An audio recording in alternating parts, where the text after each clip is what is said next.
Good morning, sir. Sir, I'm audible? Am I audible, sir? Yes, sir. Thank you. Am I audible, sir? Yes, sir. Yes, sir. Sir, I'm audible? Yes, sir. Voice is low. Yes, sir. We will do it. Yes, Uday.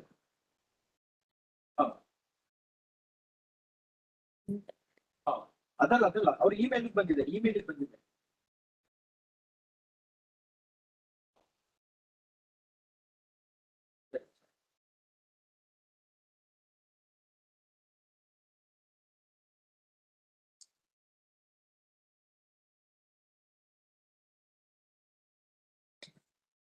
List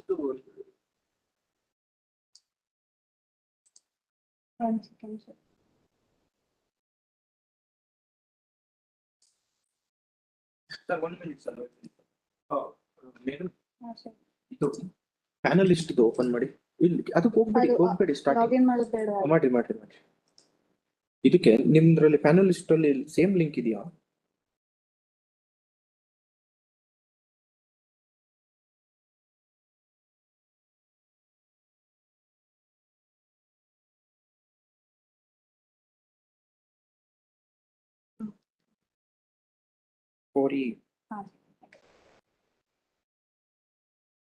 ತಗೊಂಡು copy ಮಾಡೋದು ಬರ್ತಿಲ್ಲ copy ಮಾಡಕ್ಕಾಗಲ್ಲ try ಮಾಡಿ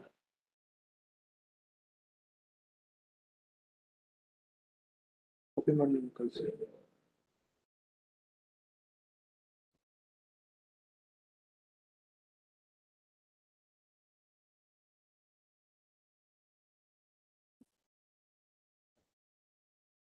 ಹಂಗೆ full ಬರಲ್ಲ ಮತ್ತೇನೋ question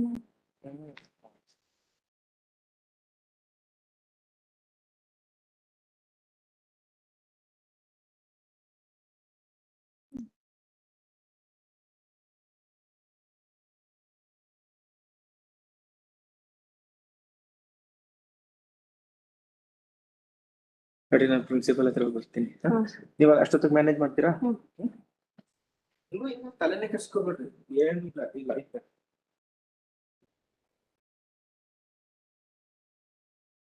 ಹಾ sir ಕಳ್ಸಿದೀನಿ ನೋಡಿ sir ಈಗ ಕನೆಕ್ಟ್ ಆಗುತ್ತಾ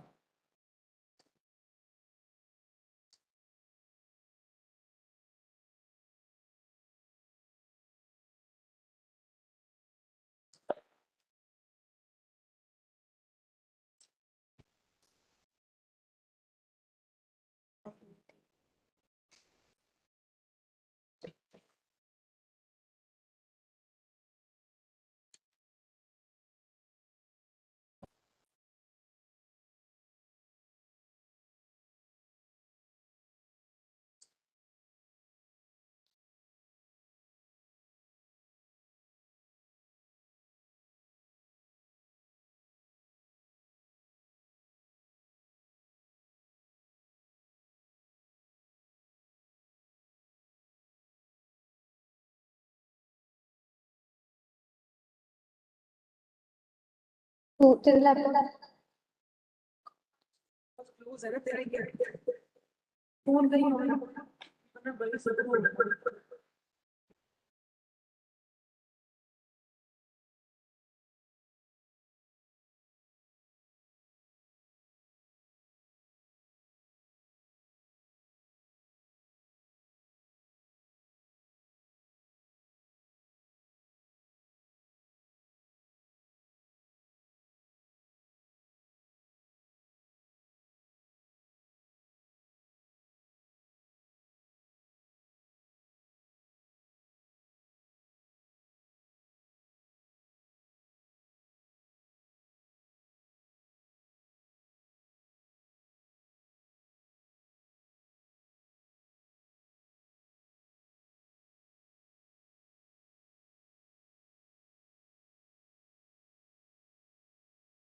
Good morning.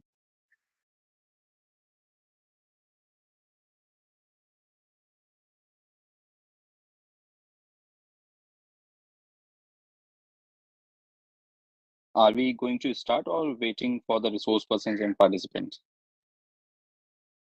We are waiting for the principal sir is joining now for 2 minutes. After 2 minutes, we will start. Okay.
Shall we start, sir, or wait for a? You are on mute. Shall we start? Sir, your voice, you are not audible properly.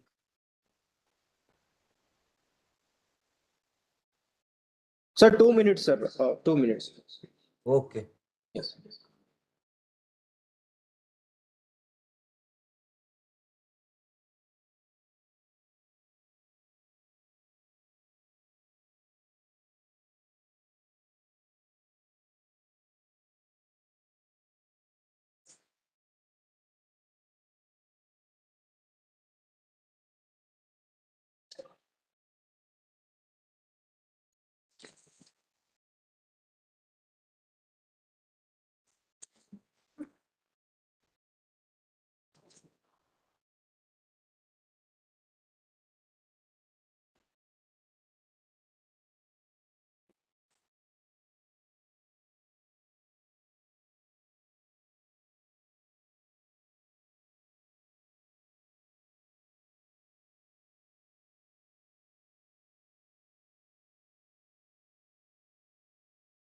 Sir, ಆಗ್ತಾ ಇದೆ sir.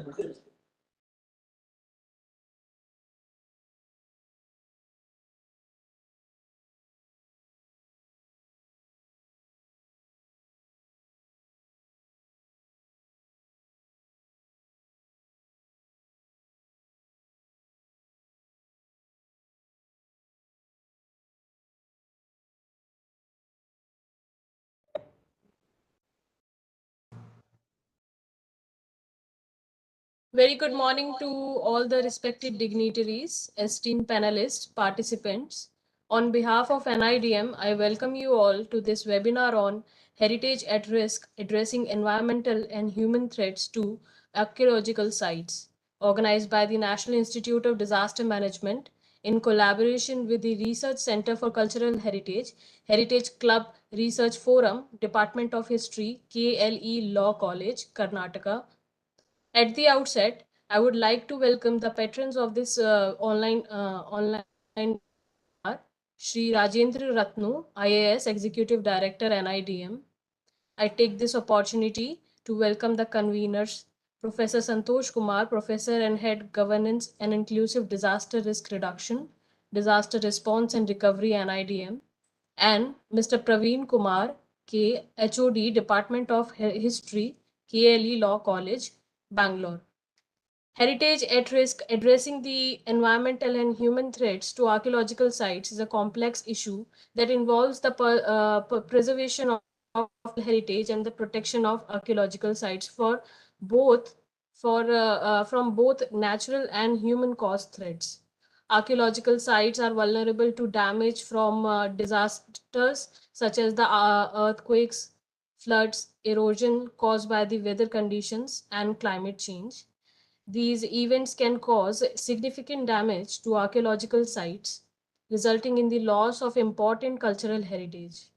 So, to address these issues, a number of strategies have been developed.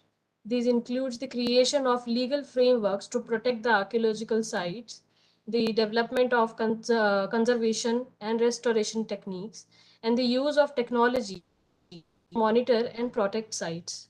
Overall, the preservation of cultural heritage is a complex and ongoing process, requiring the cooperation and coordination of a range of stakeholders, including the archaeologists, government agencies, local communities, and general public.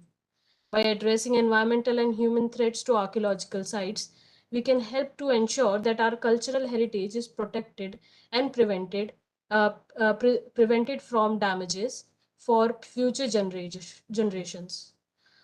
So we are grateful to have a diverse group of participants joining us from the across the country, and we can see that a huge amount of appreciation is there, and we encourage you to take the advantage of this opportunity to learn from the expert speakers and the panel that we have today, and to connect with the fellow participants in this webinar. Please feel free to ask as many questions and share your thoughts in the chat box, and participate fully in this webinar and take advantage.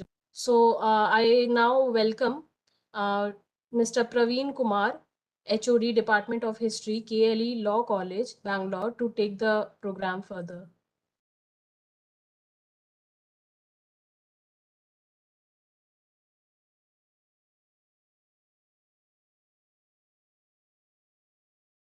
Sir, am I audible to you?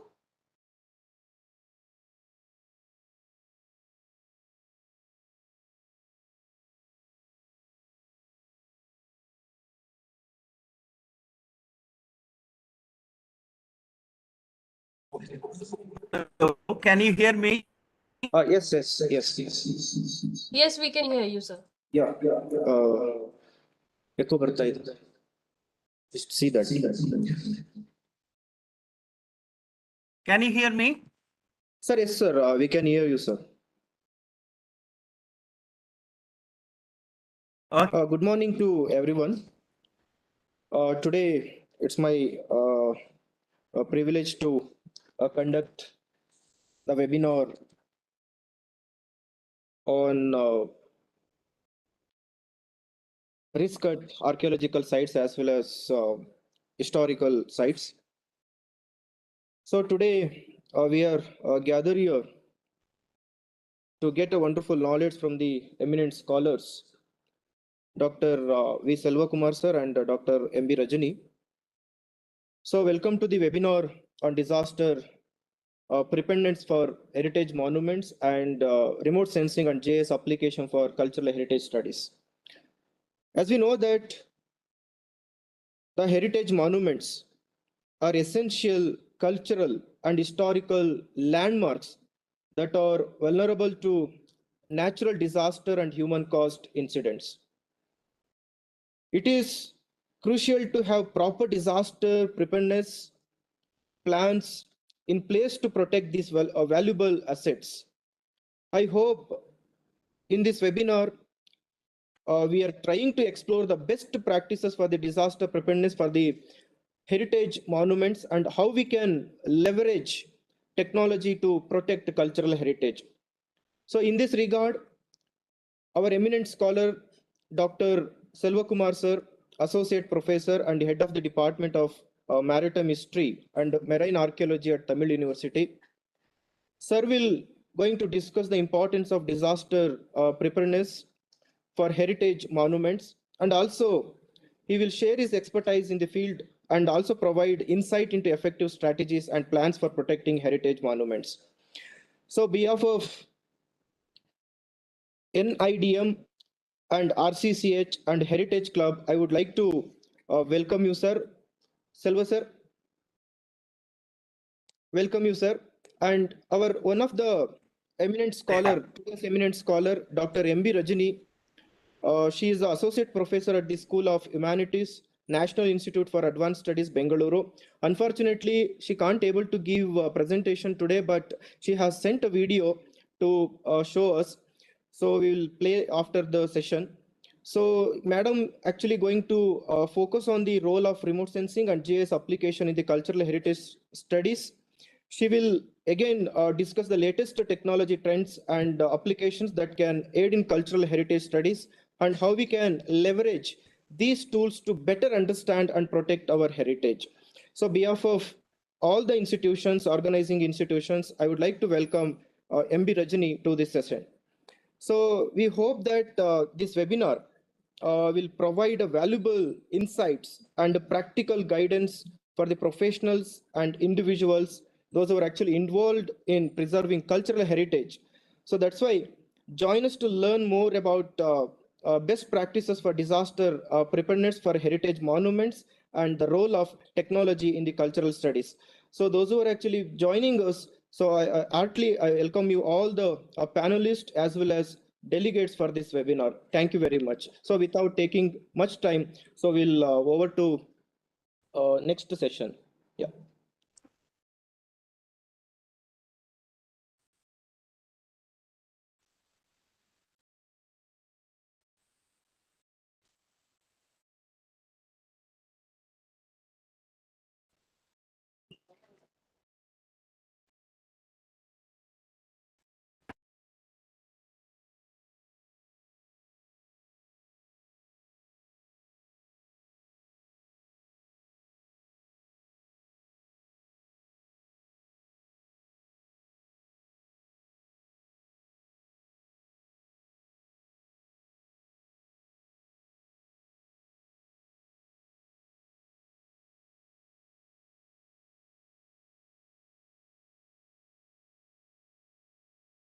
A very good morning to everyone present over here. Now I would like to call Dr. J. Malika Junaya, Principal, KD Law College, Bengaluru, to give a special address.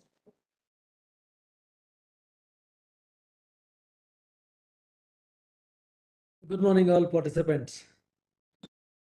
And good morning to all the organizations that have come together for this wonderful program today. At the outset, congratulations to Professor Praveen Kumar and the team Heritage Club, KLE Law College. While I congratulate the efforts, I also appreciate your enthusiasm to understand heritage value, and the importance of preservation of heritage, especially by the law students.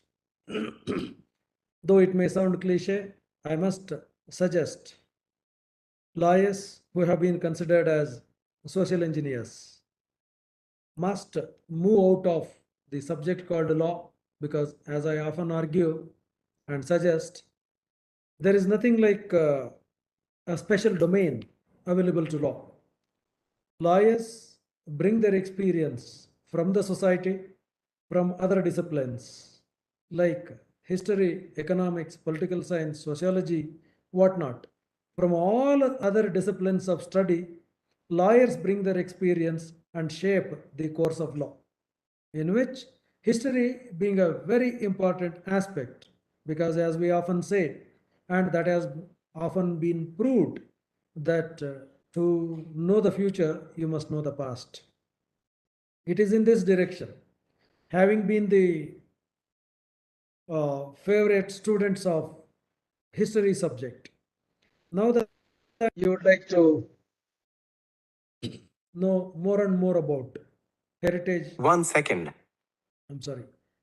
Heritage preservation is a very important subject for the students of law, and I must thank the organizers that have come together to enrich you with the knowledge in the subject of heritage protection.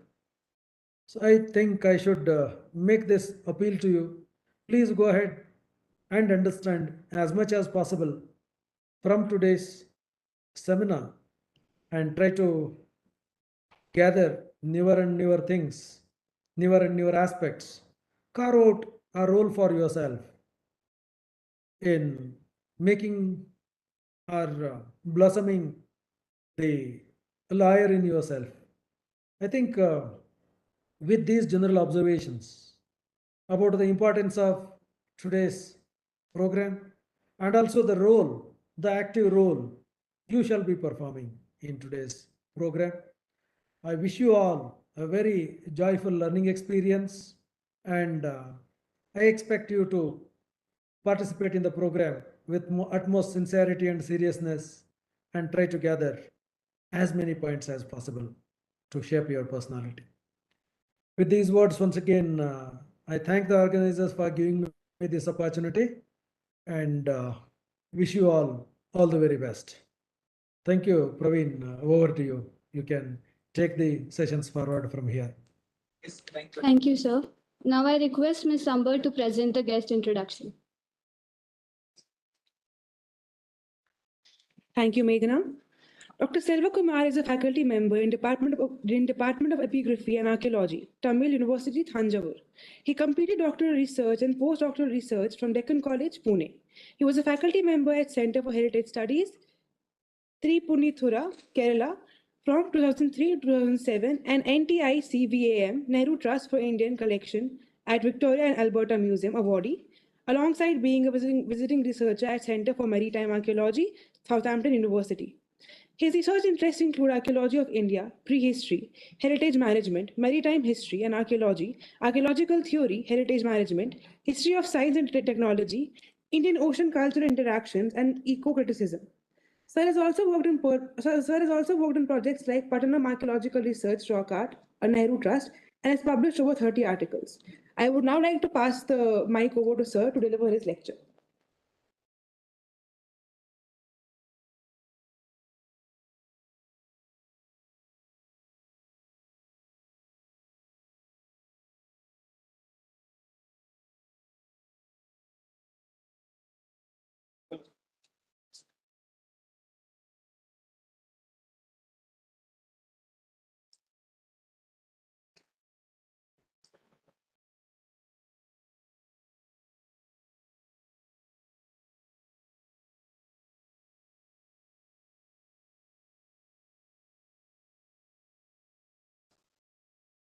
Talk about heritage management and disaster management. So I will share my PowerPoint presentation and then I will explain. I'll stop my video because my connection is very poor. Yes. I hope you can see my screen. Yes. Yeah. Yes.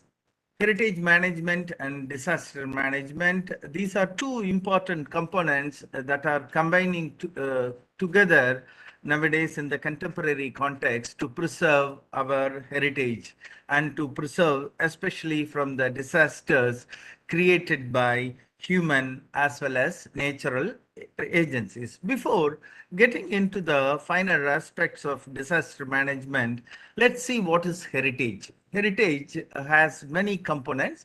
Heritage may include one or many elements that get passed from one generation to another, and it is preserved for posterity.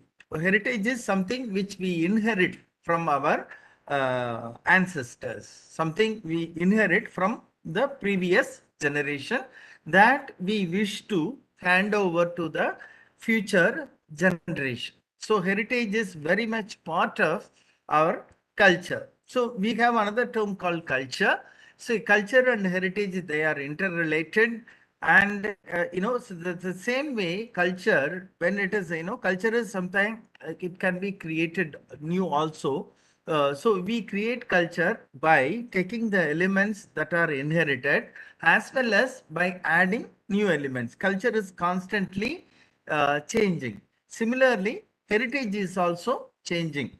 Both have interrelated meaning. So here, elements of the past, they gets to the present, and it is like, something is subtracted. For example, at some point of time, we had many traditions like a sati system, or even child marriage system, which we have abolished. So culture is constantly changing. Similarly, heritage is also changing. It is modified. Though the heritage belongs to the past, it is given meaning, new meaning in the contemporary period. It is being reinterpreted. It is being seen as a sense of pride. Heritage is seen as an asset, unlike the way we viewed heritage earlier. So the way we view heritage also is changing. Our own language. Heritage is everything. It is not about archaeology. It is an entire culture and our own culture, the way we speak. Language is the most important heritage that helps us to communicate. See, we need to preserve all the languages. Many of the languages are in the endangered list in India as well as across the world. Each language is an important heritage. Even the food traditions that we have, we need not change our, food and heritage. We cannot insist that everybody should eat bread and butter or pizza or these. There is a problem with this concept of modern or contemporariness. So we would like to enjoy all kinds of ethnic food from all over the world. Similarly, we have dance, we have music, we have temple, we have big monuments and smaller temples. Even the smaller temples called kavus or folk shrines, they are also part of the heritage. We need to change our approach to viewing heritage. We should not think heritage means it should be a monument with built structure. That was a conventional notion. If we have a small shrine of a particular community, we have something called Devarakonda in some of the areas of Andhra and Karnataka and areas, and we have something called Kavu, and these kind of traditional shrines. Even this was highlighted in a recent movie. So we have so many communities, tribal groups living, and they have their own shrine. They should be also seen as part of heritage. In our colonial view, we would sometimes look at only the monument, big temples, big architecture, only they are heritage. This is where we need to apply the concept of critical heritage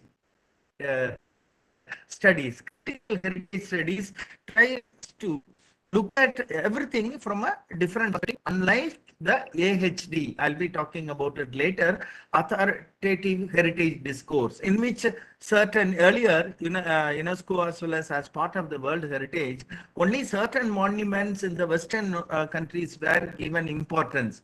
Now, even this World Heritage Committee has changed this perspectives. Therefore, we need to relook at how do we define heritage. We should not think they are only the big monuments or big archaeological, structures. It could be even a small shrine which has 10-15 trees in a small village where people may worship. So we need to change our approach and attitudes toward history. That is where in any kind of subject, the definition is very important.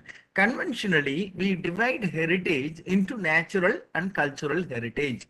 This concept is also problematic. We cannot separate.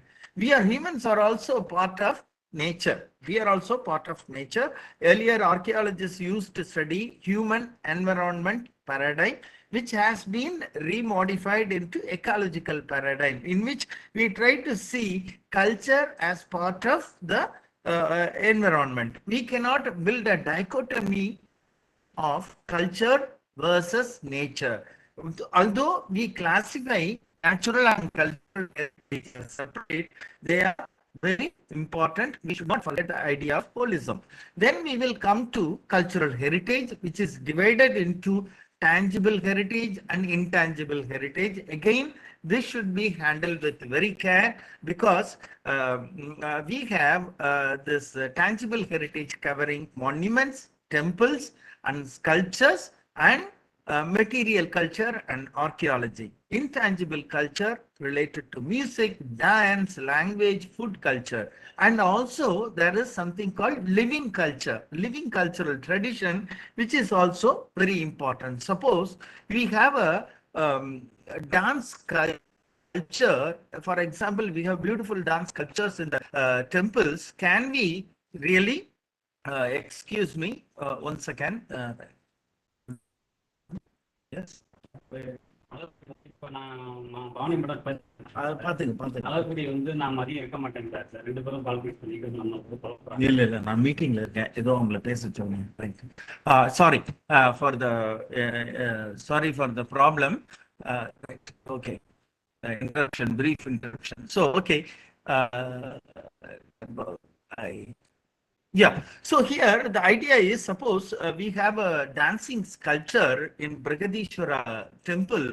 Can we call it tangible heritage or intangible heritage? Because it connects both intangible heritage is given both intangible and a tangible heritage are mixed together here.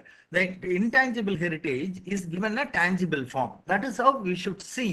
Suppose we have a sculpture made of wood, it combines both natural and cultural heritage. Though we classify for the sake of convenience, we should not forget they are very much interrelated.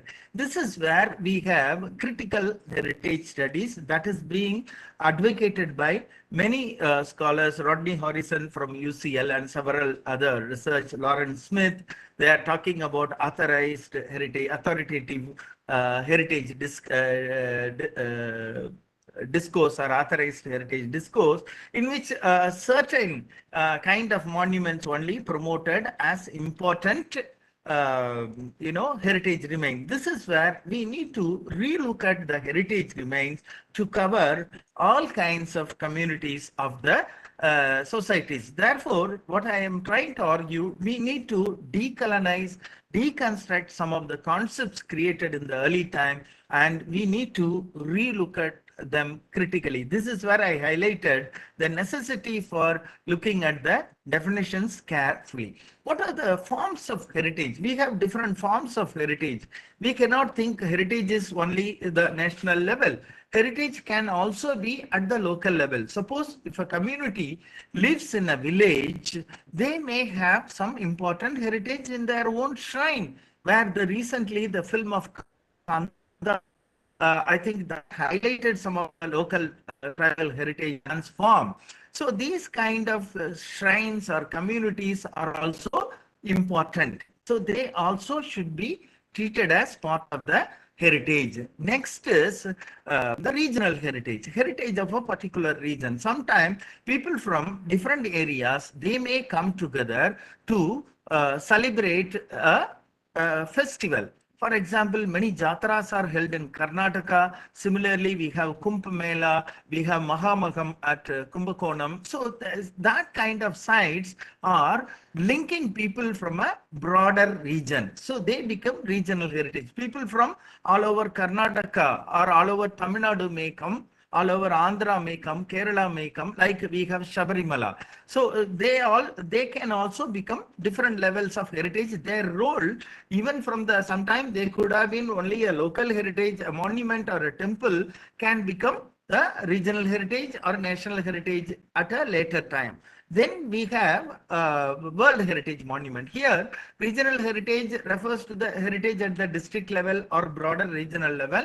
And sometimes we can also include state government managed monument. Karnataka state or Kerala, Tamil Nadu, Andhra, all the states, they have their own protected monument. National heritage is referring to the national monuments. Then we have World Heritage. World Heritage or special class of international heritage monuments. They are declared by UNESCO. Now we will come to the issue of managing heritage. Who is managing the heritage? Sometimes it is the central government and the government agencies, they are taking a role. Otherwise, we cannot just imagine if the heritage can be managed only by the central government agency sitting in Delhi. So this involves several kinds of people. So we need to, we have state departments of archaeology, culture department, Hindu religions, endowment, temple departments, and also similarly Christian and Islam related agencies. I didn't include these names because I try to look at some of the major agencies. Public agencies are there, and private trust, non-governmental organization, basically community organization. They are also trying to protect these heritage. We have a lot of heritage legislation, 1878, 1958, 1972. We have also certain World Heritage Conventions dictated by UNESCO, and also we have World Heritage Day coming on April 18th, and Indian government also celebrates World Heritage Week between November 19 to 25. Then these are some of the major heritage laws: Indian Treasure Act of 1878, Ancient Monuments and Archaeological Sites and Remains Act, or an amendment and validation 2010, and Antiquities and Art Treasures Act. These are some of the main acts. They help us to protect the heritage. Then UNESCO is another important agency which is headquartered in Paris, in France, and it has a lot of member countries. Now the member countries may be more. This is a old kind of data. And UNESCO World Heritage Mission, it encourages countries to sign the convention, World Heritage Convention, and ensure the protection of these monuments. They have outstanding universal value, OUV, and these kind of monuments are declared as World Heritage Sites. So these sites are selected across the world. Even some scholars are pointing out in the early selection, they focused mainly on the archaeology oriented monumental construction. Gradually, they shifted to their orientation to the developing and other parts of the area. In India, we have 40 plus cultural and natural heritage sites. This is the data I took from the UNESCO website. 40 properties have been inscribed, and they have so many other reports and other things available on the internet. Now we will come to disaster management. This I just took it from the internet. What is disaster? Disasters are serious disruption to the functions of a community that exceeds its capacity to cope using its own resources. When we talk about disaster, they are not small scale or local level disturbances. They are large scale disturbances which are affecting the overall conditions of the existence of a community. They can be caused by natural and man-made and technological hazards, as well as various factors that influence the exposure and vulnerability of a community. This is where we need to have a clear management practice. What is management? Management is a systematic and organized attempt to achieve sustainability in anything. We do management in order to have a proper organization of things so that the things are moving sustainably. It is like a clock running on its own. So we need to create certain systems and processes so that this can be done. UNESCO has clear program for reducing the disaster risk at the World Heritage properties. So I am trying to start from here. So here the heritage risk reduction strategy, they have highlighted in their Sendai framework certain priorities. Disaster risk reduction priority 1, understanding disaster risk. First of all, if we need to reduce the disaster risk, we need to understand. This is where we have a lot of areas where we need to undertake research. This is where the interdisciplinarity also comes. As per the new education policy, we are trying to correlate various disciplines. I will also highlight, also the speaker before who highlighted some points before pointed out how lawyers also can contribute to disaster risk reduction. So we need to incorporate all kinds of communities and stakeholders in disaster risk reduction. It should not be seen as only the duty of archaeologists. The heritage belongs to the society. It does not belong to archaeologists or historians. So the first step in priority in heritage preservation and disaster risk reduction should be based on understanding of the disaster risk in all its dimensions of vulnerability, capacity and exposure of persons, assets and hazard characteristics and environment. For example, if you take Mamallapuram seashore monuments, it produces different kind of disaster. If you take hinterland monuments that are facing danger due to industrial pollution, they have a peculiar context. Similarly, we have Tranquebar, there is a coastal sea erosion, and there we have different kinds of environmental problem. Therefore, we need to understand disaster risk according to the local micro environment and context. That is priority 1. Priority 2, strengthening disaster risk governance to manage disaster risk. Clear vision. So, a clear vision, plans, competence. So if we say a monument has to be protected, we need to empower the workers. Otherwise, you ask a person to dig without giving a tool, how he or she will do. Therefore, the tool is important, and the competence, how it should be done, and the guidance and the coordination. This is where the framework and networking, say, across the sectors of risk governance. Suppose if certain areas disaster involves multiple agencies, they should be incorporated. For example, near Kochi, 2 or 3 days back, there was a fire in Kerala. There was a fire in the garbage dumping area. Then it created a lot of smoke. Suppose imagine if there is any temple or any other monument, how that will affect. So there we need to involve various agencies. So we need to identify the problem. What is the source of the disaster? Whether it is sea, whether it is tectonic movement, or whether it is a way of garbage disposal of a corporation.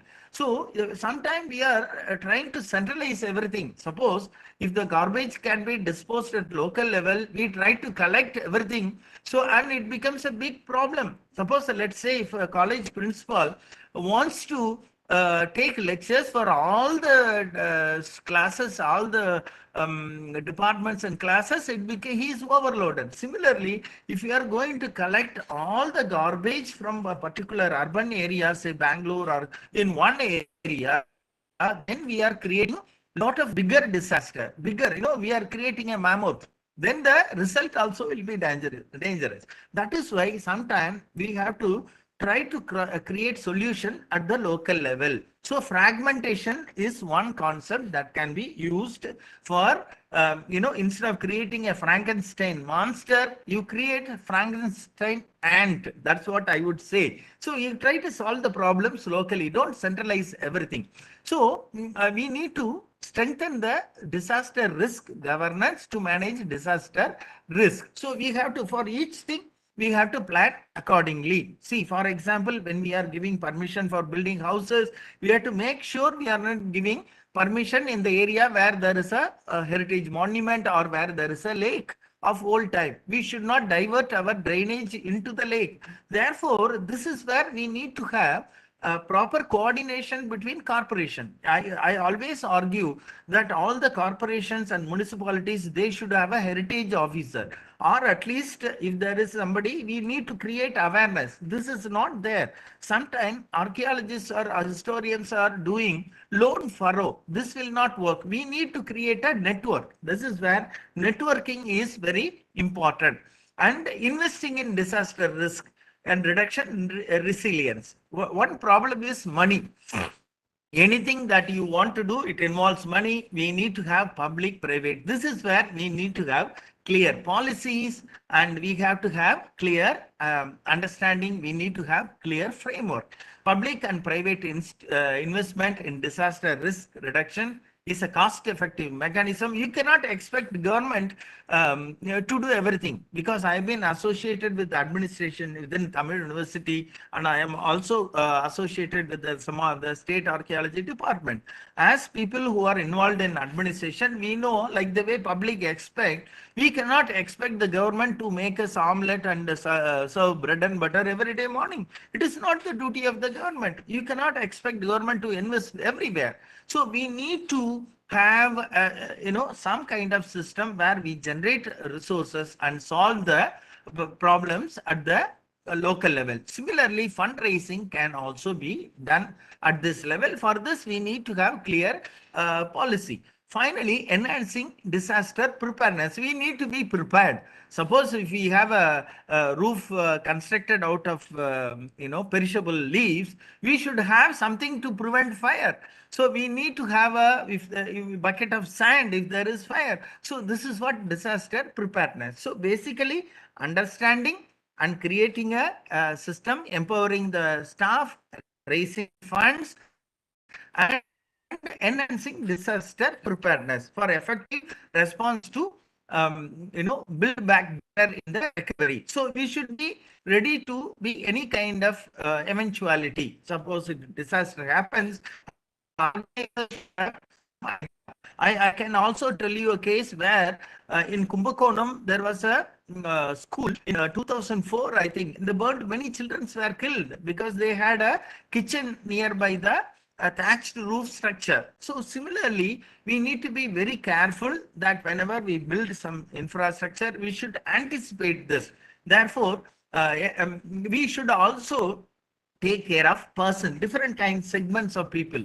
We should not also think about it. We should also think of women and persons with disabilities to publicly lead and promote gender equitable issues. This is very important. We should not think only we should be there everywhere. We should involve the community and people with different disabilities. And disaster response is also a unique opportunity to build back better. So once we encounter a disaster, the same kind of disaster should not happen again. So we have to have the concept of B cube, BBB, build back better. So that is also very important. We'll come to the disaster hazards. We have several kinds of hazards like natural, technological, environment, earthquake, flood prone areas and industrialized zones and human activities. There are also inherent vulnerabilities. So what we need to do, we need to do a survey.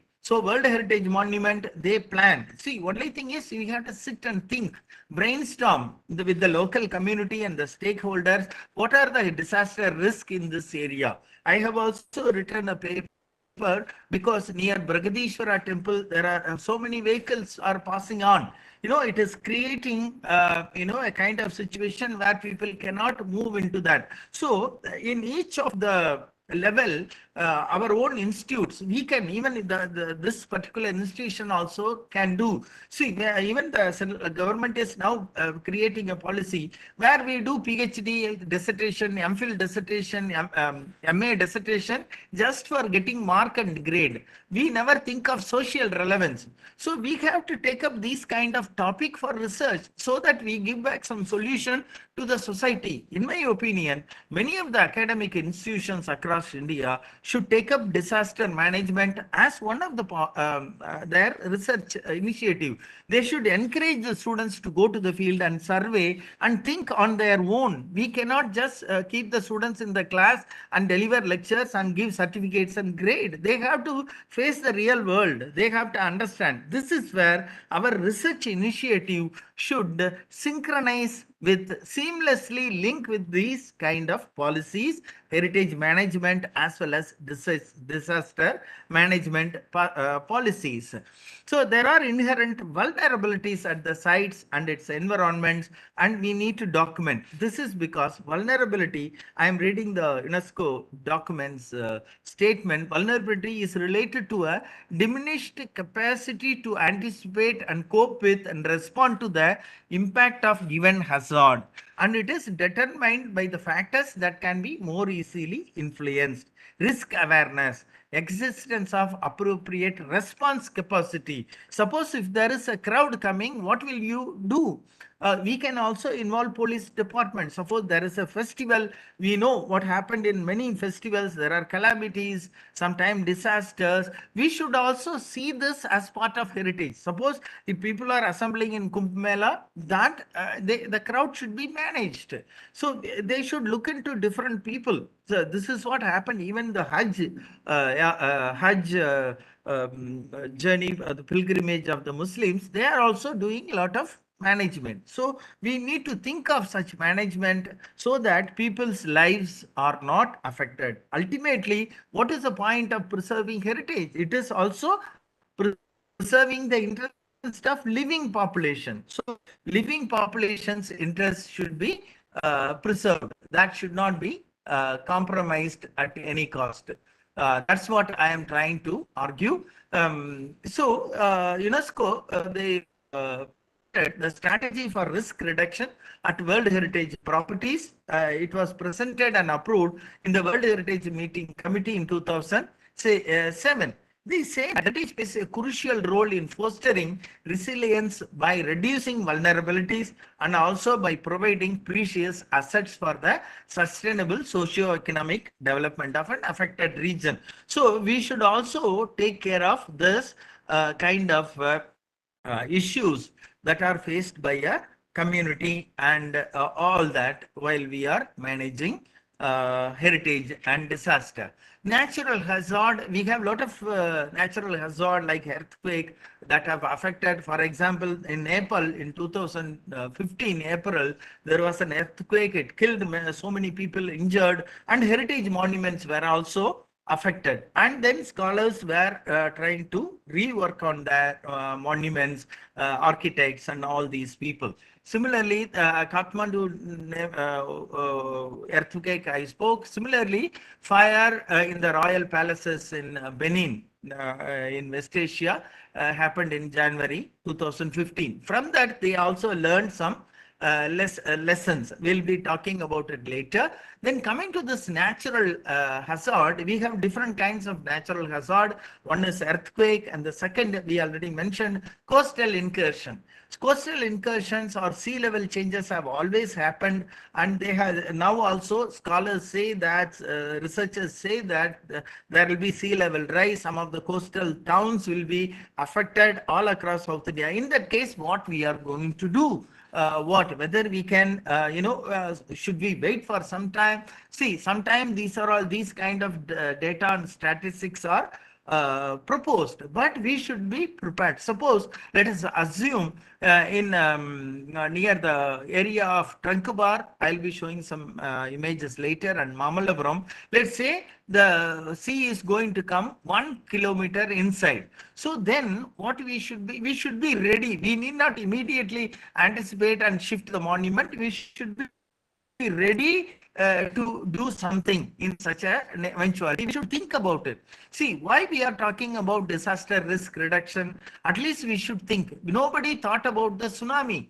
Only after that we are thinking about. See, so we need some kind of anticipation. Similarly, the Dwarka associated with Mahabharata and also with Krishna, that has been under water. And see, we have a lot of things that have happened because of sea level changes. Before 7,000 years ago, India and Sri Lanka was linked, and then sea, came up, and they became separate islands. Similarly, if you look at ancient Tamil literature, it talks about Kumari Kodum Kodungadal Kolla. It talks about some land near Kanyakumari that was submerged. Similarly, Chilappatikaram talks about Pumpugar and sea incursion. Similarly, tsunami happened in 2004. This is where traditional knowledge, we also need to research on the traditional knowledge. Traditional knowledge can be very useful, and at least here, we need to document our traditional knowledge. In the case of this bomb, Iran, I mentioned earlier how this earthquake killed, and they realized that all the buildings that were built within the 40 years only were demolished in the Iran earthquake. But traditional mud brick and timber laced dwellings, they did not, they were not affected. Recently, we have Turkey earthquake also, and there also, because of the poor policies, you can see that many buildings simply fell like a pack of cards. So this is where sometime we need to adopt a simple kind of construction. Similarly, in Andaman Islanders, when there was tsunami, some of these communities, when the sea retreated, they went back because some of the tribal communities, they knew once the sea go back, it will also come back. This is what we call every action has an equal and opposite amount of reaction. Newton's third law. So probably this local community know if the sea retreats, it goes only to come back. That is why they ran away. But in the mainland India, Coromandel coast, many people were curious. They went into the sea and they were killed. So this is where traditional knowledge is very important. So in 1994, UN conducted a World Conference on Disaster Risk Reduction. We also saw some of the points already. And what are the human-made activities that lead to these kind of damage to archaeological site? Urbanization, industries, they affect all across the landscape. Pollution and discoloration of Taj Mahal, that has been highlighted.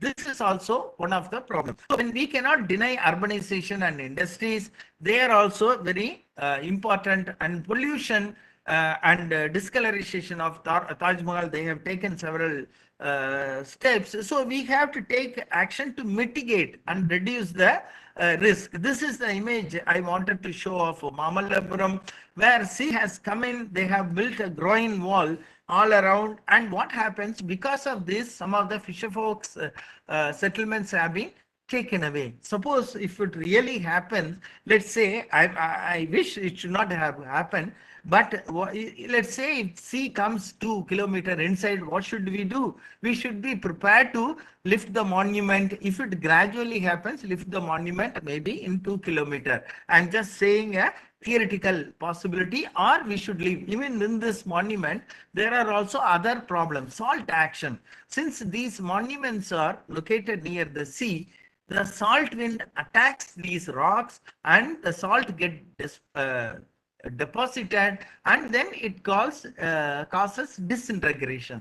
This is one of the peculiar problem at Mamallapuram, where Archaeological Survey of India is doing paper pulp method to remove the salt action in this particular area. And also government has this, I took it from Hindu, they were trying to put the groin walls to protect the monument further.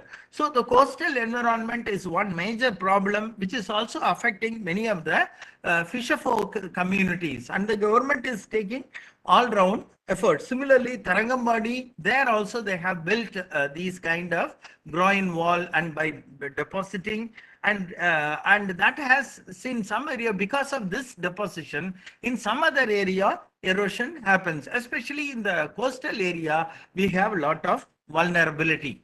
And coming to this another kind of Mandagapattu inscription of Mahendra Varma, it clearly tells how these Pallavas were shifting from brick to this permanent material.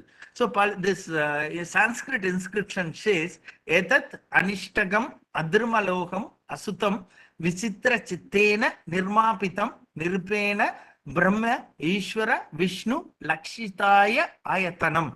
So he says that Mahendra Varma boasts, say in 7th century, I constructed, basically it talks about the rock cut cave like what you have in Badami and other places in Karnataka and Maharashtra elsewhere. He says that he built a shrine for Vishnu, Shiva and Brahma using rock without using brick, wood, metal and mortar. They all disintegrate, because we know many of the temples built before 7th century, they were made of these perishable materials. So very cleverly Mahendravarman shifted to stone as a medium. That is why people were trying to shift. Change we should accept. So that is why we have these monuments surviving for more than 1500 years. We have Bragadishwara temple and many of the temples of Aigole, Badami, Pattadakal, and they are all surviving because people should. Please imagine, do we have any brick temple? We have Bidargaon brick temple. We have some brick temples in Bengal, but their life is short. So we need to adopt the right material and right location. This is the lesson we learn. And next is lack of heritage management plan in post-independence period. This is, we did not give much importance to heritage management because we were developing economy, and many of the megalithic sites in Karnataka and Tamil Nadu, Andhra are completely destroyed every day. Even today, as I am giving this lecture, many of them destroyed. Ash Mound sites are destroyed. We don't have any plan. So that is why I say the Karnataka government or Tamil Nadu government, they have to have active heritage policy. They do not know. The chief minister or the IAS officer, they are in some area, they are busy with problems. So this is where lawyers and the public have to take this issue. There is lack of awareness among the bureaucrats. They read some textbook and come. They may not know the role of heritage. Therefore, it is the duty of archaeologists to tell them. So compelling development priorities are there. We cannot chase away people from archaeological site.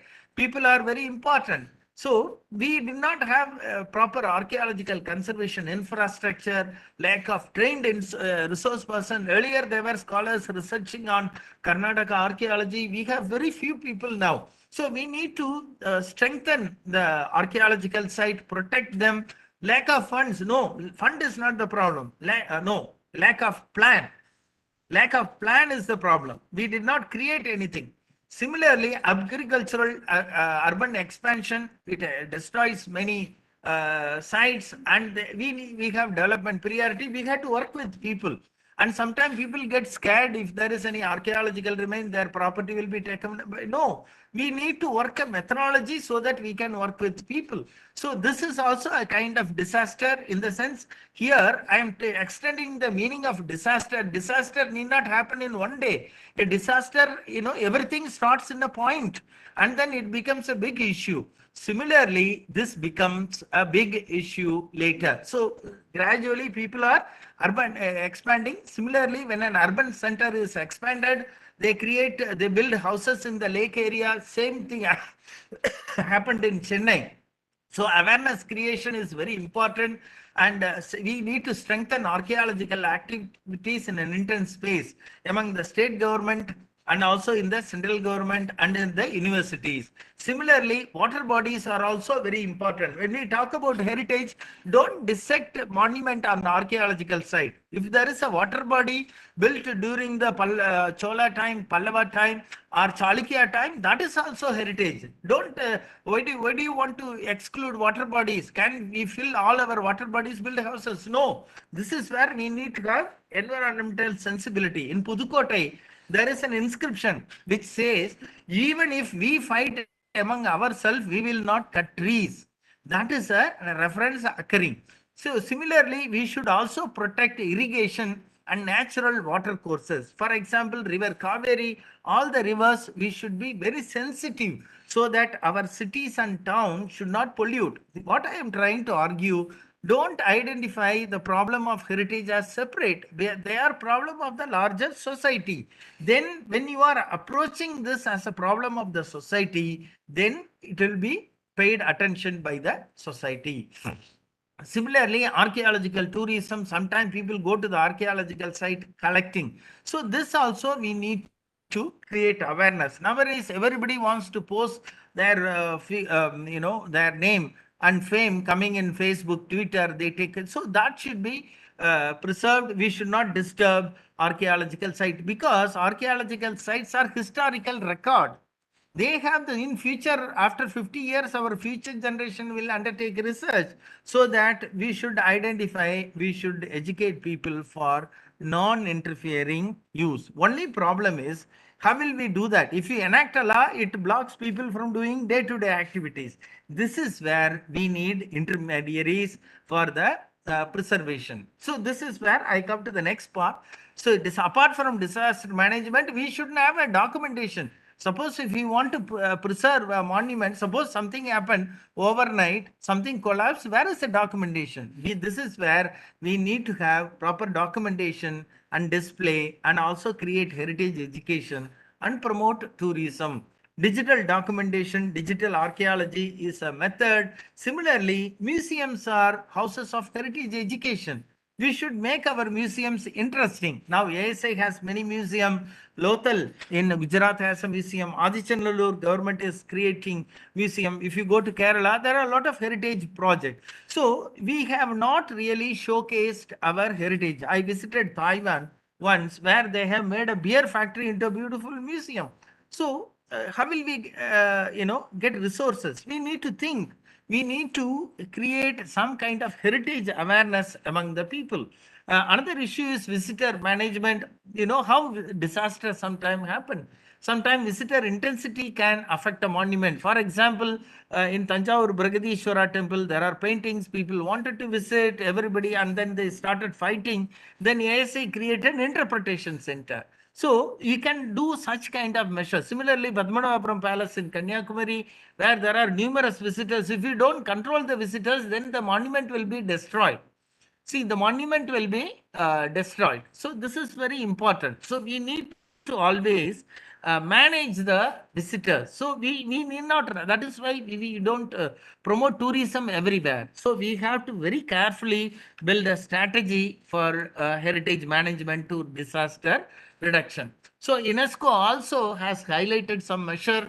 They say that strengthen support within relevant global, regional, national, local institution for reducing risk at World Heritage properties. This can be applied for other properties. So each and every archaeology history department, they can think of heritage reduction. So sometimes students write dissertations. Sir, I want to do a dissertation on Aihole, Badami, Pattadakal temple or Halabed. If 100 students produce same kind of thesis for MA dissertation, what is the use? This is what I am trying to argue. Our MA dissertations dissertations in various programs should focus on real social issues. Why can't you give something relevant? Otherwise, students may copy and do things. And the next point is use of knowledge, innovation, and education to build culture of disaster prevention. So we can use the innovation. Education makes students to think, identify, assess, and monitor disaster risk. We can really, one government college can take up a monument. You can take up a monument, and several colleges can take up without interfering document. So this can be a contribution of that institute. They can get higher NAC grading, reduce underlying risk factors. So sometime government officer who is a person getting maybe 1 lakh salary, and he may have his own home problem, office problem, file problem. He may not be able to take care of the monument, whether it is state or central. So the public and other agencies can really actively make them think. Strengthen disaster preparedness at World Heritage properties for the effective response at all levels. So if there is an issue, all should be doing it. Next, I am coming to the end of my speech. Development of heritage policies. I don't think we have a clear-cut policies in which many people are involved. We need to have heritage policies and programs at the district level, at the state level, and national level by involving various stakeholders. Similarly, disaster management policies and program strategic plans are very important at the district level, because at the district level is why I am saying only the local people will know the local issues. So local knowledge, I said the traditional knowledge, that is very important. State level and national level. Somebody sitting in Delhi may not understand the problem. So therefore, we need to have multi-layered and multi-level approach. And also we need to create awareness among the stakeholders. Strengthening archaeological research at universities are very weak. Not many employment, not much employment. Students are not getting jobs. And strengthening archaeological research at state government departments. That also Tamil Nadu government has taken efforts. That should be done in all the places. Encouraging private agencies in supporting digital documentation. And finally, I'm coming to the point, holistic approach is very important. We need to see things holistically. Heritage as part of living culture, heritage as part of whole environment. This is where I have a very key point. See, we don't see heritage as something. Link it with the living culture. Link it with the living population and the whole environment. All communities should be seen as part of heritage. Heritage cannot be separated from the living and communities and environment. So use of technology, about which Dr. Rajani will be speaking, and also we should not affect people's livelihood. That is also very important. We should protect stakeholders' interests, because suppose local people are there, somebody is selling something in the monument. When we are trying to plan, this is where critical heritage studies argues. We should not think the vendors, poor people who are making an income out of a heritage monument, they should be restricted. They should not interfere, but at the same time, they are people who are earning their bread and butter using heritage monument. They should be also incorporated in the heritage management and disaster management plan. Holistic, inclusive planning. This is what I would say. Holistic and should be inclusive. Holistic participation. Buyers and public, politicians. Politicians are, we have to tell this activists. Therefore, when it comes to archaeological excavation or historians can do. Heritage management is a public arena issue. You have to involve all these people. We have to go and create workshop, because we are creating heritage awareness program in which many IT professionals are participating, and they are trying to understand. Only when we create awareness, many people do not know what is heritage, because we don't have in many engineering colleges. We have our old education notion is only to give technical knowledge. People are like machines, they produce something, but we don't create a holistic kind of education. This is where I think we need to change our attitude, and we need to take all round efforts to make heritage management and disaster management as part of the curriculum. So we should give realistic kind of research topics or dissertation topics to the students. Don't give don't give a topic that will that is like a copy. Encourage students to go to take care of heritage. Even your own, the students who are attending can take some monument, and they can also be encouraged to write research paper. Only by creating certain policies and frameworks at the national and regional level, only by incorporating larger society. Lone furrow cannot make any change in society. We have to make people, we have to create awareness. Only then we can prepare our society for disaster risk reduction, as well as for understanding environment. So when I say heritage, I don't focus only on culture, environment. Suppose if there is a river course, if there is a water body, and they are also equally important. Thank you. And these are some of the important points. And thank you for the invitation. Thank you for listening. If there is any feedback and comments, welcome.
I can't hear you. I can't hear anything.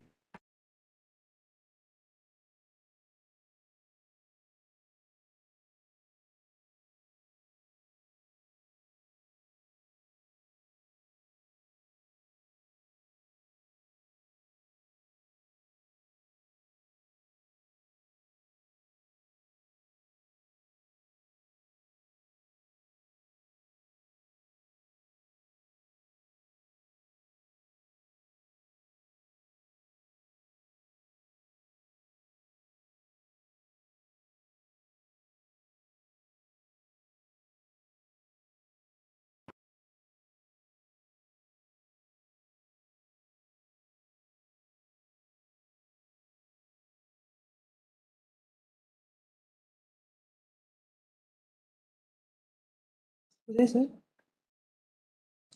So now, Yes, I can hear. Yeah, yeah, yes, I can. Yes. sir, we have few questions here from Jagdish Vekaria. So, how to preserve local heritage? Please share guides. Yeah. He has mentioned old Yeah. something as well. Yeah, local heritage very important. It gives a good opportunity. You students can meet with the local people and you can contribute. For example, in Tamil Nadu there are so many cases where old inscriptions are buried under sometimes people do not have awareness. When we go for archaeological field work, sometimes they use a old inscription for washing clothes. So if you can go to a village, actually Indian history is a history of all the villages. We have not reconstructed the history of the villages. If you go to a village, there will be a lot of archaeological sites, what we call as village to village survey, that can be preserved. Our many people in Tamil Nadu, they have taken the old inscription which are lying. Sometime what happened, people will break them into pieces. There is nobody to take care. There is nobody to take care of the local heritage. People are busy with their day-to-day work. Suppose if I ask you to go get up at 5 o'clock, go to a site, will you be, because you have your routine. You want to get up closely, happily at 7 o'clock and go to have a cup of tea and do your routine. Similarly, local people are busy with their routine activities. They don't know the heritage site. So we can organize NSS camp at local villages, some exhibitions, and you can create a museum in some of the panchayats. Suppose if there is an ash mound site, you can create. Professor Padaya has done it. Shankanakallu at Hunsigi Valley, Professor Padaya from Deccan College has done it. And Shankanakallu, Dr. Ravi Korisetter who was in Harvard University, he has done it. So definitely you can take small measures to preserve local heritage. Yes, next question. Sir, I just wanted to know if you have come across any specific gaps in legislations or regulations that make it difficult for the government to address the heritage address. See, there is no gap in legislation, but one problem is there. They have this 100-meter, 200-meter regulations. So, this has sometime created some issues. Because of that, some areas people are, not willing to declare their heritage. So, some after careful consideration, some kind of very careful thing could be done to this particular legislation in some areas. And that is one possible area. That is why I said we need to create only, how can you make a decision? I highlighted a point, understanding. We need to have information. Why the Britishers wrote the history of India, why they documented entire cultural history, minerals of the India, because they wanted to manage India.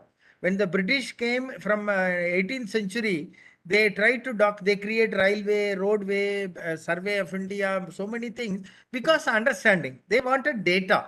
See, I cannot make a plan for your college or your classroom without knowing the database. How many students are there? How many can do? So similarly, this data is very important. So if we can collect data, create policies by incorporating issues at the local, national and regional and at a national level, we will be able to understand the issue better. So these case studies, ASI has been after 2010, they have 10 years of experience. Only they will know the detailed things. I think from my understanding, this 200-meter thing can be sometime looked at. Yes. Thank you so much, sir. Yeah, there is one more question I can read. Can we think of the local weekly hearth culture of tribal societies as heritage? Yes, definitely. That is a living heritage. This is very much a living heritage. It can be included as an intangible heritage, very much. See, because we need to change. If there are people selling something in a natural environment, and sometime that can be also encouraged. Everywhere we want to put this architecture, concrete structure. Why? Sometime if it is a perishable, yes, it can be done. Even the horticulture market, even I don't know. Heritage is not only about monument, it is also smell of sound. I don't grocery market. I used to like this smell of this pepper, smell of this. If you go to that, smell is also part of heritage. You go to any spice market, so smell and sound is also this thing. The sound is also part of heritage. You go to any fish market, so smell and sound also should be considered as right. Yeah, heritage in conflict zone is a problem. See, sometimes though we talk about heritage, sometimes it is a government agency that is doing. So we need to have kind of negotiation with them. In some areas like even in Iraq, there is so much of looting has happened. In conflict zone, it really happens. So we need to take care of that. That is a problem. So for everything, we cannot give a solution according to one local context. They reconstruct the temple with the present day architect engineers don't lead to see sometime we need to that's where we need to train them.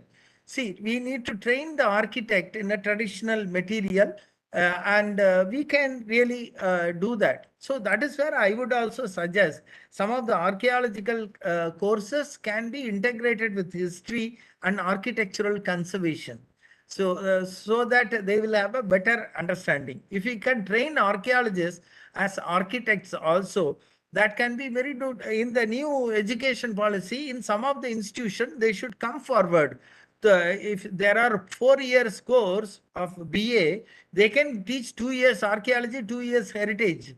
And then finally, they do 1 year PG archaeology and maybe 1 year in heritage architecture. So we should sometime, we have the problem of dividing the disciplines. History is, archaeology is separate, architecture, conservation separate. In some areas, if we can hybridly link, this can produce a new kind of people. So this is where I said we need to have heritage policies, how to produce, these graduates. We need a lot of things. Sometimes nobody wants to change their routine. It is like your system is in motion. Nobody wants to change. So if you want to change, you have to work hard to bring in change. The loss of heritage, we need to train the modern engineer. I will tell you, in Kerala, in some temples, what they have done is they put ceramic tiles. Then we went and told them, ceramic tiles into old temples. They wanted to, because people have this problem, the brick, the stone surface is uneven. It should be shining like their home. Then we created a sense saying that is very modern. Don't apply all these ceramic tiles which we use it in bathroom. Sometimes people have this kind of problem. Sometimes donors, they come a lot of money and they say that this is my Kuladevata, then I want to donate something. Just sometimes they do things just for the sake of it. So we need to sensitize. So this sensitivity, if we can create that awareness, suppose sometime I recently went and I had a garbage, I didn't dump it in the forest. We went to a forest area, I brought back to my home. So if we do create that heritage awareness, people will definitely do that. Okay, I think these are the questions. Any more questions? Sir, we can take 2 more questions. Sir, I just wanted to know how can the modern technology be used to aid in the preservation and the protection of archaeological sites in concern to disaster management? Yes, that Dr. Rajini will be talking. Still, I will tell you modern technology, 3D imaging.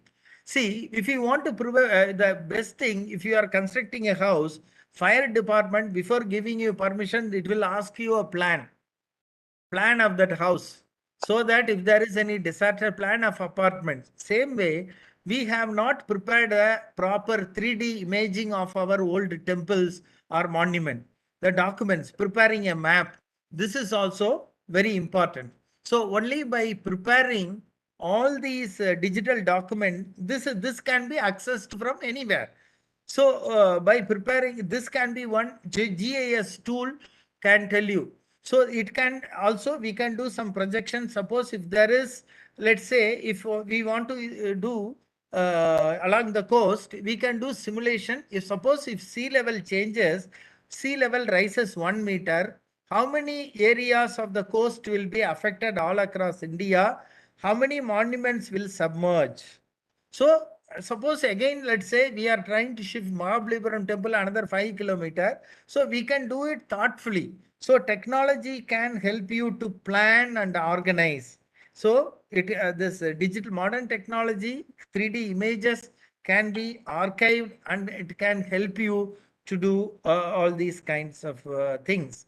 So technology can really help in terms of documentation and also in terms of reworking. Suppose you are shifting a monument, there are technologies that can help you. So technology at different levels. First at documentation, second at display. Suppose you can create a 3D hologram of a monument. So suppose if there is a temple where the paintings are in danger, you can really create a digital image. People can enjoy it without really going to the painting, because hundreds of people going and they're breathing, the humidity increases, that damages the monument. So by using technology, we can do it in multiple ways.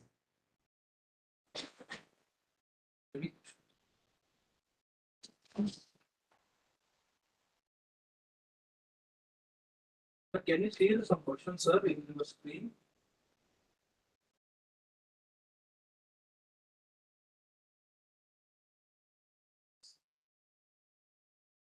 Sir, we have one more question. Uh, Can you hear me, sir? yes, I can.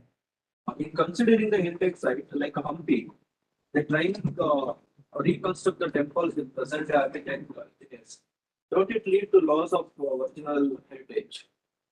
Yeah. I already mentioned this whole point I was talking. See, basically, we need to, that is where I said we need to restructure. We need to educate these engineers about heritage. It is not only about heritage material. There are architects who are doing it. Traditional architect. There is Center for Heritage Management in Ahmedabad, School of Planning and Architecture. There is Dr. Nalini. There are people who are doing it. It is not only modern engineers, and they also, so only we need to create such programs. Suppose we can offer some training programs so that they understand the heritage material.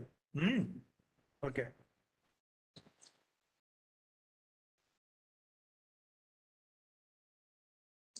Thank you so much, sir. Now I would like to Okay. Now I would like to introduce our second guest lecturer in her absence, Dr. Yeah, M.B. thank you. Sir, please stay, sir. Dr. M.B. Rajani. Her primary research has two facets: analyzing cultural landscapes using geospatial data to identify new features of archaeological interest, and advancing the usage of such analysis towards the preservation of built heritage in the face of rapid urbanization. Ma'am has won awards like Fellowship of Karnataka Science and Technology Academy, P.R. Pisharoti Memorial Award, Young Affiliate of the Weekly Academy of the Sciences Award. In her absence, ma'am, we would like to play a video that ma'am has sent to us. Due to some medical emergency, she couldn't be a part of the event. Kindly please cooperate and pay attention to the video. Thank you.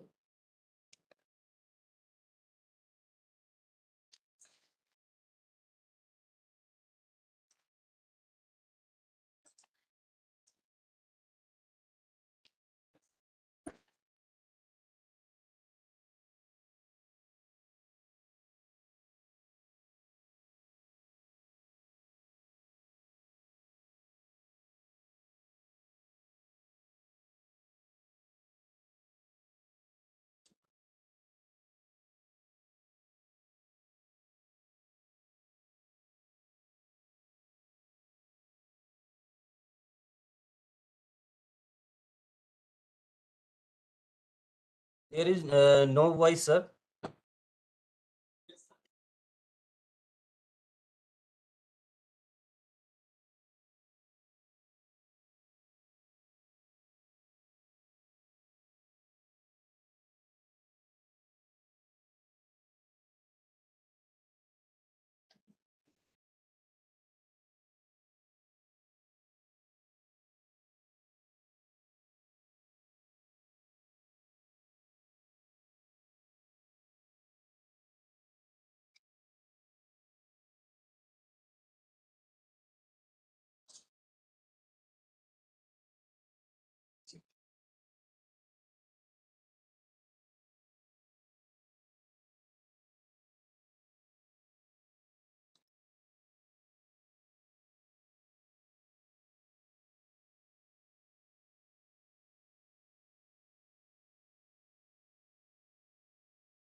Sir audience ಬರ್ತಿಲ್ಲ.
Video ಅಲ್ಲಿದ್ಯಾ?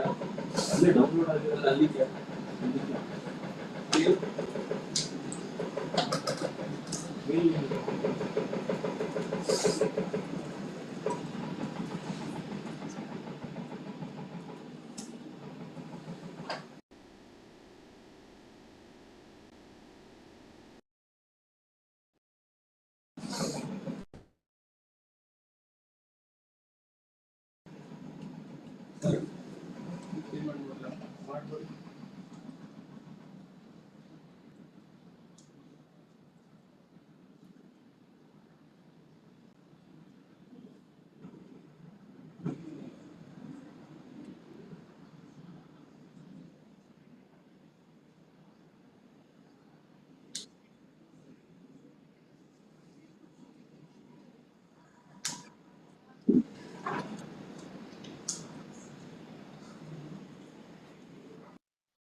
ಅದು download ಆಗಿ play ಮಾಡೋದು time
Thank you for sharing your insights and expertise with us today.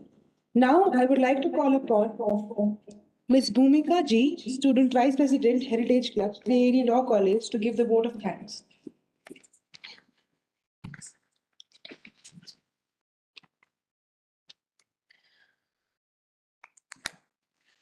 Sorry for the inconvenience. Gratitude is the only greatest of virtues, but the parent of all others. A very good afternoon, everyone. I, Bhumika Ji, Vice President of Heritage Club, would like to extend my heartfelt gratitude to our respected dignitaries, starting with our program chairperson, Sri Rajendra Ratnu, IAS Officer, Executive Director, NIDM. Thank you, sir. Our program director, Professor Santosh Kumar, head at GIDRR NIDM. Thank you, sir. I thank our beloved principal, Dr. J.M. Mallikarjunaya, principal, KLE Law College. Thank you, sir. I thank Mr. Praveen Kumar K, trustee member of RCCH and HOD of Department of History, KLE Law College. Thank you, sir. I thank Mr. Surendra, secretary of RCCH. Thank you, sir. I would like to extend my heartfelt gratitude to our program coordinators, Mr. Vivek Sharma, Young Professional, NIDM, Mr. Ali Haidar, Junior Consultant, NIDM, and Ms. Meghna Mathapati, Student Secretary of Heritage Club, for working hard for the past few days to make this webinar a successful one.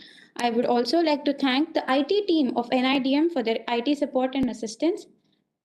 Last but not the least, I extend my gratitude to all the participants for actively participating in this webinar and being cooperative with us throughout the session. I extremely apologize for the inconvenience that happened. We will make sure that this will not happen in the tomorrow's session. Thank you all.